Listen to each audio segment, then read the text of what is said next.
ekentsika amin'ity herinandro ity dia amin'ny Fahefana. Inona no tianao? Vola sa Fahefana? Raha ny amiko manokana aloha dia aleoko vola. Satria vola ny olona tsy ny fiainana amin'izao, satria raha tsisy vola tsy mahavita ny zavatra tokony ataonao rehetra ianao. Aleoko aloha Fahefana satria misy pouvoir ohatran'izay. Afaka manao izay mbo kely hoe voafantatra sy mba ohatr'izay e.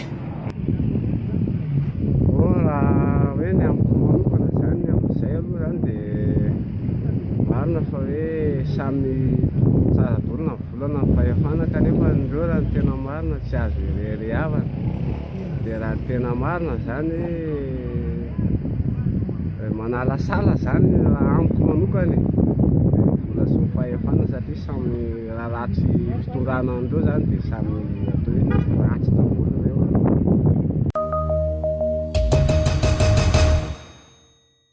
Manova toetran'olona ve ny fahazahoana Fahefana? Eny sa tsia?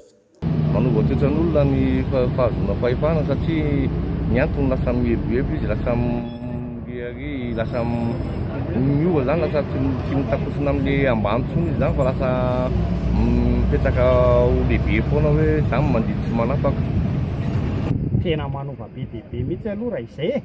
Raha nyfandinihako azy manokana aloha dia manova toetran'olona ilay satria manana pouvoir e.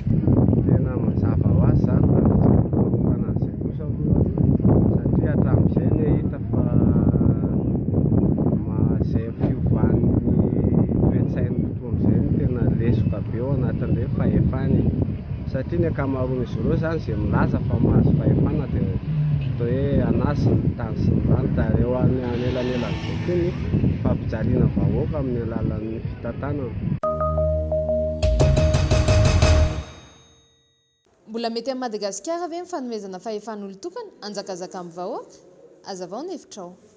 Raha eto Madagasikara aloha dia tsy mety raha mena olon-tokana ny Fahefana, satria ny antony tsy mampetana eto Madagasikara tsinona dia afaka manao izay tiany atao raha olon-tokana ilay izy, fa raha olona maromaro manko no mitambatra manapaka an'ilay Fahefana dia mba afaka kokoa izay satria avy aty amin'ny vahoaka no miainga ny Fahefana fa tsy tonga dia ny olon-tokana. Ohatra tsy mety aloha raha amiko zasa amrerana ny hevitra e.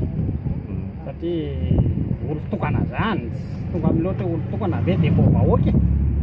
Ny azo tokana tsy mba hala ohatr'izay.